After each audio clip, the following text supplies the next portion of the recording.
जैसे ही लड़का सुनहरी कुर्सी पर बैठा, अचानक गियर घूमने लगे और बेशुमार सुनहरी तारे इसके जिस्म के गिर्द लिपट गए। लड़की फौरन समझ गई कुछ गलत है। इसने कहा कि वो कुर्सी से उठ जाए, मगर लड़के ने कुर्बानी देने का फैसला कर लिया था। आहिस्ता आहिस्ता सुनहरी कुर्सी ने इसे निगल लिया और वो खुद सूना बन गया। इसके बाद पीछे खड़ी देवी के मुजस्समे ने अपनी ढाल गिरा दी, लेकिन लड़की ढाल लेकर भागने के बजाय मशीन को समझने की कोशिश करने लगी। फिर वहाँ खुदा हीफिस्टस जाहिर हुआ। जैसे ही इसने सीटी बजाई, पानी से एक सीढ़ी ऊपर आ गई। इसने लड़की से कहा कि ढाल लो और चली जाओ, तुम्हें हीरो माना जाएगा। लेकिन लड़की ने साफ कहा कि वो अपने दोस्त को छोड़कर नहीं जा सकती। वो कुर्सी को समझने की कोशिश करती रही। उनकी दोस्ती देखकर हीफिस्टस का दिल पिघल गया। इसने दोबारा सीटी बजाई और पर्सी के जिस्म पर चढ़ी सुनहरी ढाल पिघलने लगी। आखिरकार पर्सी ने फिर सांस ली और इसका मिशन मुकम्मल हो गया। फिर पर्सी ने ढाल आर्यस के हवाले की।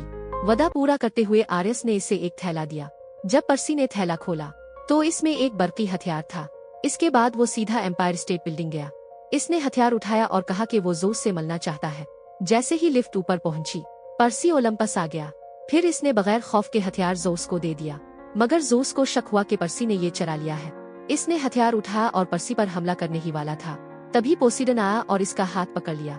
अपने बेटे की खातिर वो ज़ोस के सामने झुक गया और कहा कि मेरे बेटे को छोड़ दो। ज़ूस ने खबरदार किया कि वो दोबारा पर्सी को देखना नहीं चाहता और फिर वहाँ से चला गया। आखिरकार पर्सी अपने बाप से मिला और पोसीडन ने इसके काम की तारीफ की। फिर इसने इसे एक मोती दिया और इसे महफूज इंसानी दुनिया में भेज दिया।